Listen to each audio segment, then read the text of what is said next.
Welcome to Grade Co, a premium digital learning channel for graduates and postgraduates. Hi friends, this is Sonu sir, your friend, mentor and guide for today's session, that is limitations of Indian money market. Structure of Indian money market देखने के बाद second important question हम लोग देखेंगे limitations of Indian money market. जब मैं बोल रहा हूं लिमिटेशंस तो I am comparing Indian money market with the developed country का money market.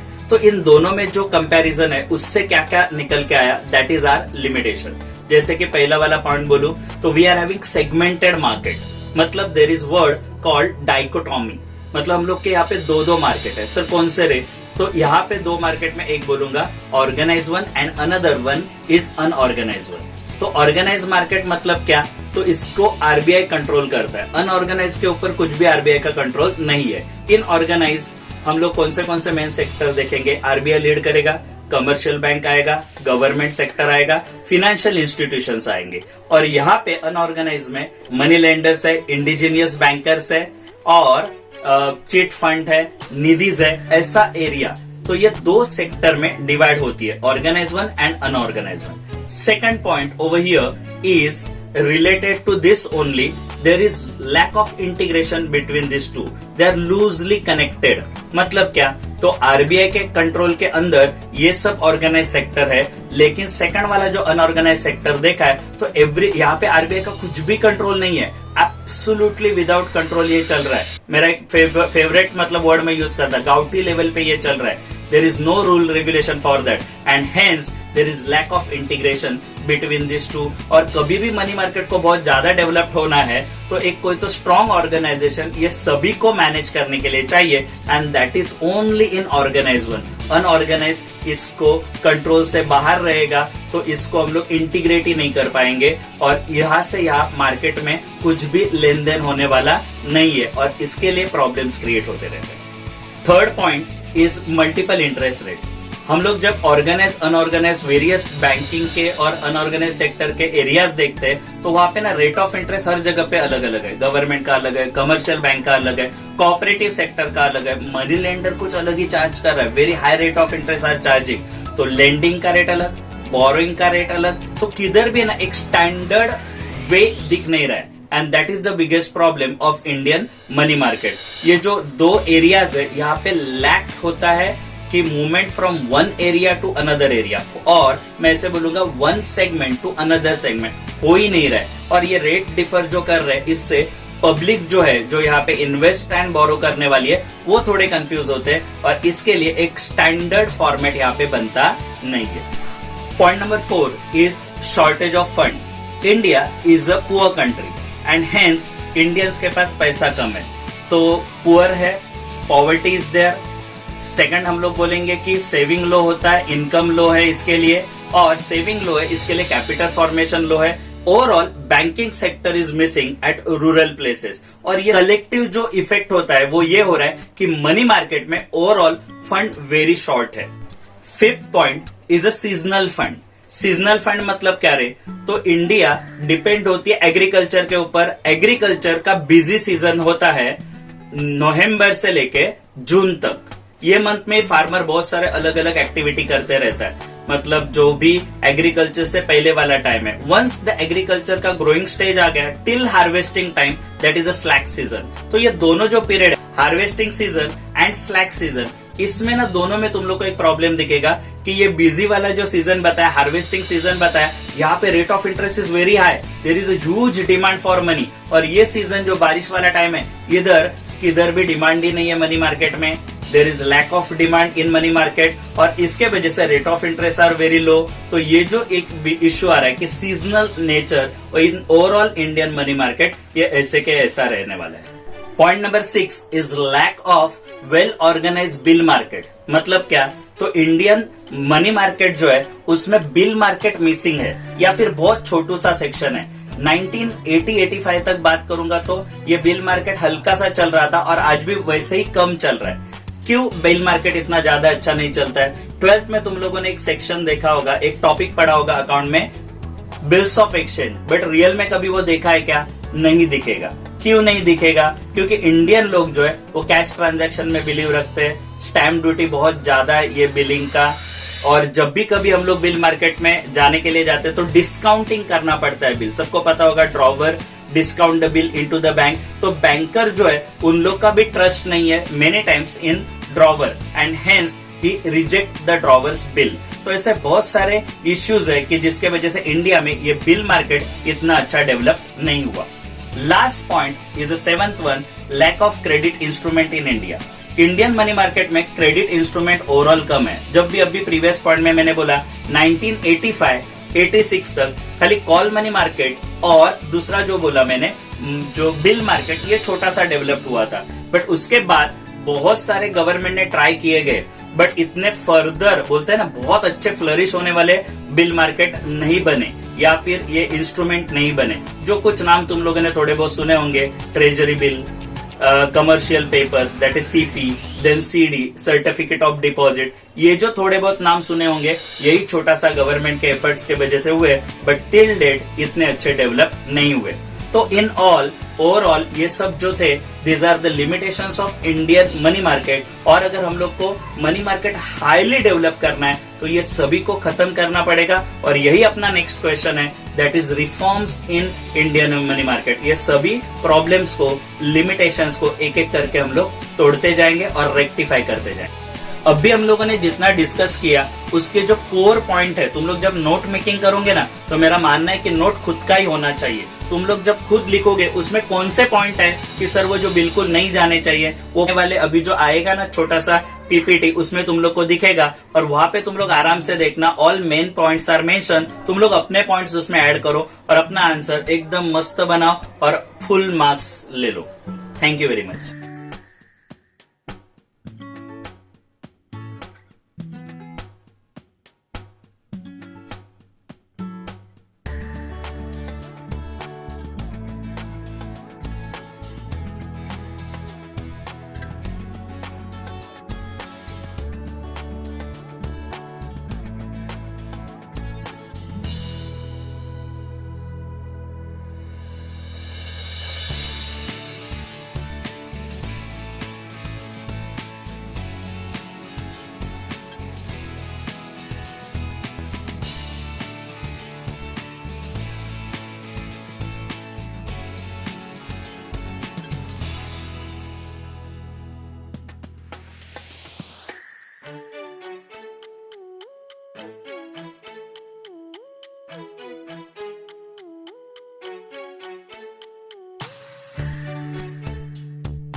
Problems of Indian money market देखने के बाद उसको रिफॉर्म करना है। ये सभी जितने प्रॉब्लम देखे थे उसको कैंसिल करना है।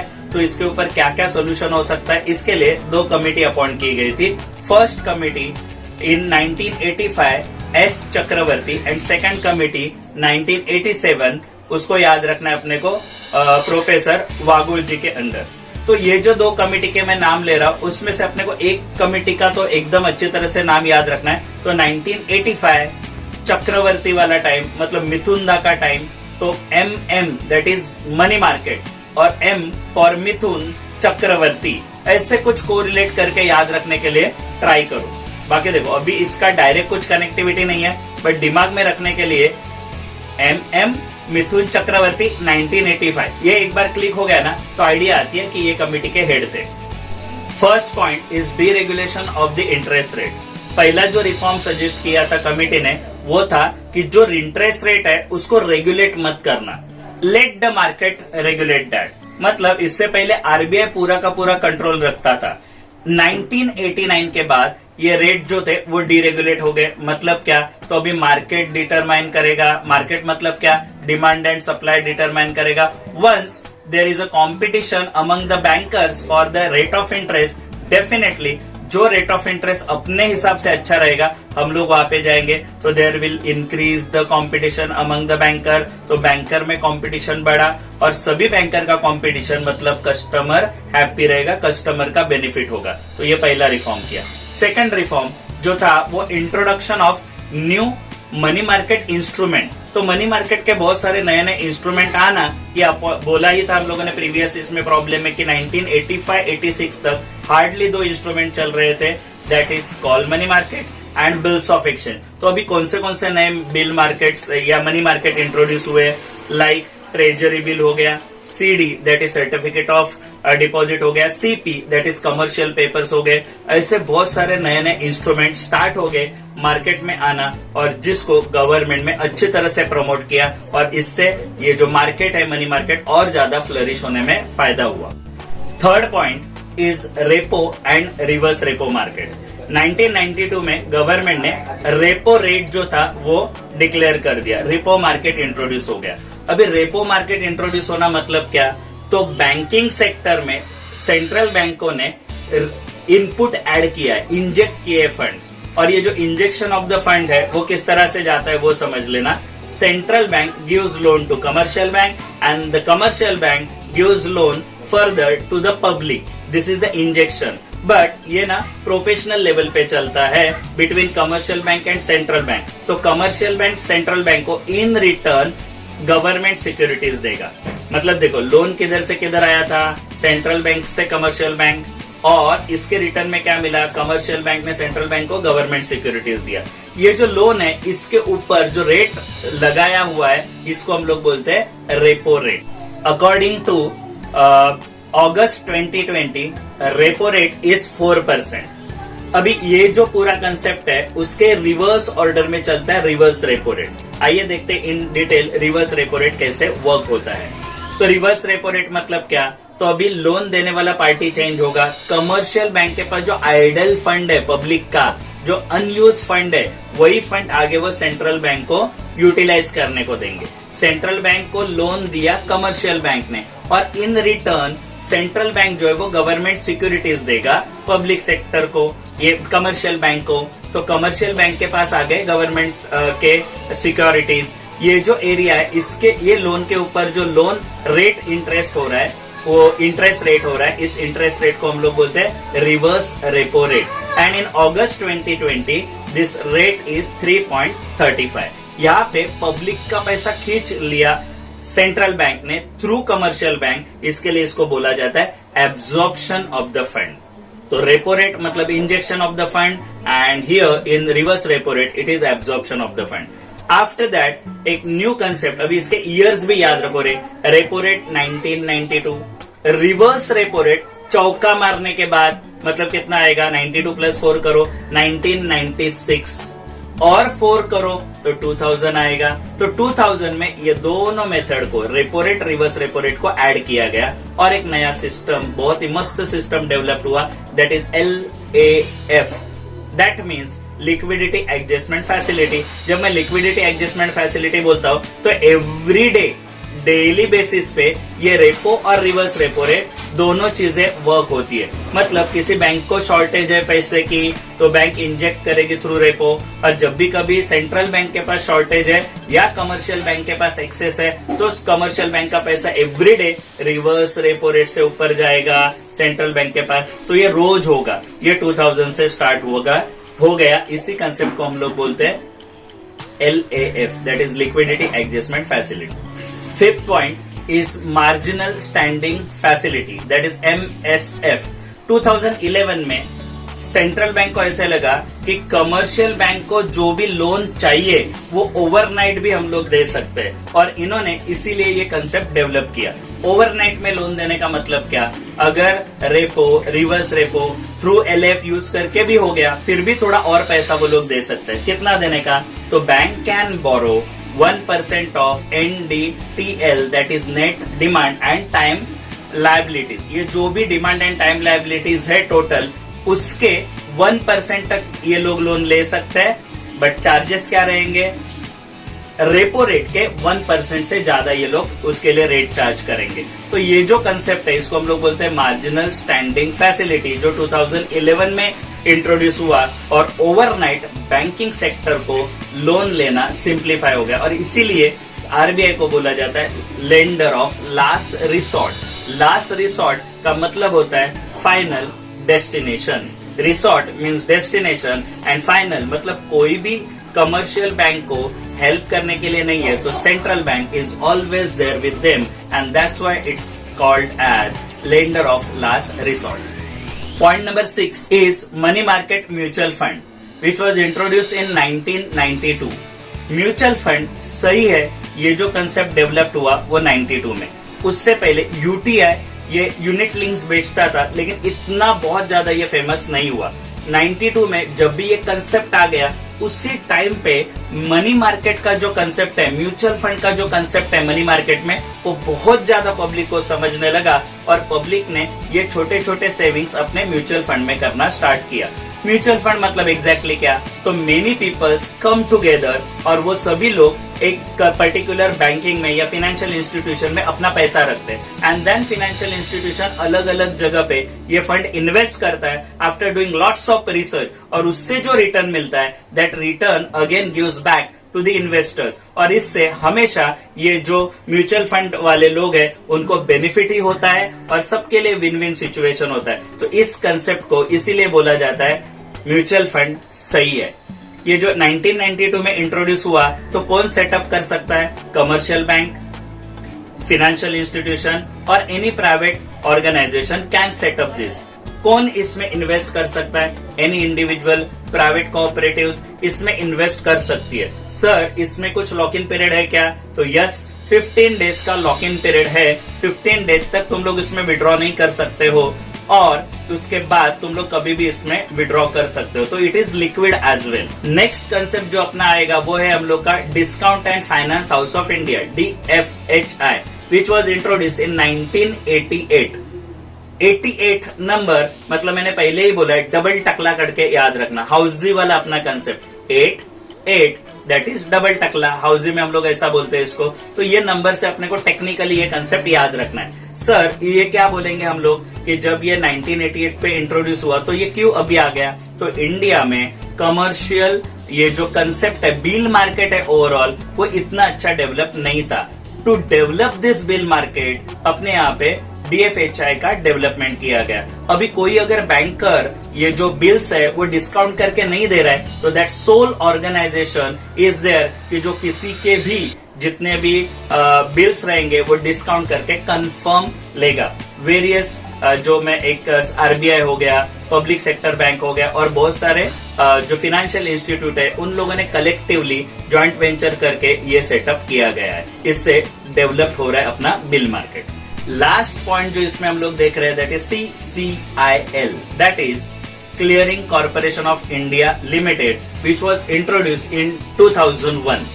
2001 में ये जब इंट्रोड्यूस किया, उससे पहले RBI सोल ऑर्गेनाइजेशन था जो गवर्नमेंट सिक्योरिटी को क्लियरेंस देता था, बट बाद में थोड़ा सा ऐसे होने लगा कि वहां पे डिले होने लगा, तो इसको थोड़ा और फास्ट करने के लिए स्टेट बैंक ऑफ इंडिया को प्रमोटर बना दिया और CCIL डेवलप कर दिया, जिसके थ्रू अभी कोई भी कंपनी जब कोई गवर्नमेंट सिक्योरिटीज इश्यू करेगी तो उसको क्लियर करने का काम है वो CCIL आगे आएगा। 20 करोड़ तक अगर वो सिक्योरिटीज का अमाउंट है तो CCIL क्लियर करेगा, एंड वंस 20 करोड़ के ऊपर अमाउंट गया तो CCIL और रिजर्व बैंक ऑफ इंडिया दोनों में से कोई एक उसको क्लियर कर सकता है। अभी तुम लोग बोलोगे सर दोनों जगह पे CCIL आया, ऐसा क्यों? सिंपल है, CCIL को दोनों अथॉरिटीज है, बट RBI ने बिलो 20 करोड़ वाला जो अपना पार्टिसिपेंट था वो खत्म कर दिया। अभी RBI will only clear the instrument about 20 crore, ये इसका मतलब है। Thank you very much. इसी तरह से ना बच्चा लोग रिफॉर्म वाला एरिया अपने को ये सिखा देता है कि जो जो प्रॉब्लम्स थे मनी मार्केट में वो यहाँ पे कैंसल करने के लिए, रिमूव करने के लिए और अपना जो मनी मार्केट है वो फ्लरिश करने के लिए सेंट्रल बैंक जो अपना इंडिया का है आरबीआई, उन्होंने बहुत सारे एफर्ट डाले और ये मेजरमेंट अभी भी अच्छी तरह से चल रहे हैं। अब भी हम लोगों ने जितना डिस्कस किया उसके जो कोर पॉइंट है, तुम लोग जब नोट मेकिंग करोगे ना तो मेरा मानना है कि नोट खुद का ही होना चाहिए। तुम लोग जब खुद लिखोगे उसमें कौन से पॉइंट है कि सर वो जो बिल्कुल नहीं जाने चाहिए वो वाले अभी जो आएगा ना छोटा सा पीपीटी उसमें तुम लोग को दिखेगा और वहां पे तुम लोग आराम से देखना, all main points are mention. तुम लोग अपने पॉइंट्स उसमें ऐड करो और अपना आंसर एकदम मस्त बनाओ और फुल मार्क्स ले लो। Thank you very much.